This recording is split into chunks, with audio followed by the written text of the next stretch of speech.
Hello guys, mag-isa ulit tayo ng bawang at sibuyas.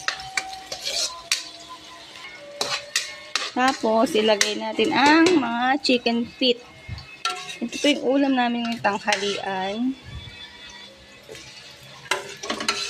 Chicken feet. Pinipressure cooker namin para mas mabilis maluto at lumambot.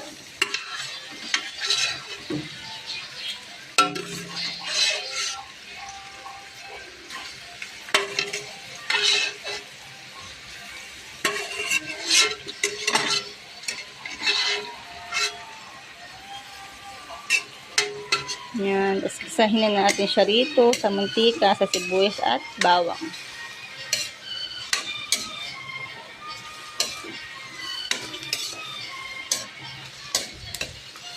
Tapos isalin natin ang sabaw.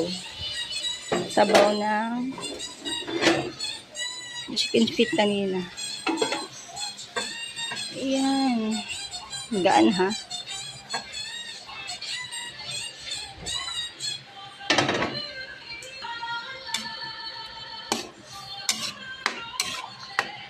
Tapos nilagyan ko na rin ng toyo. Hindi ko napakita. Tapos paigahin natin ng konti. Lalagyan natin mamaya ng sibuyas. At mga seasoning.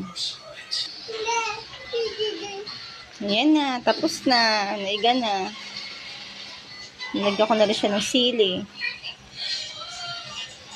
Okay na. Pwede na to. Bye!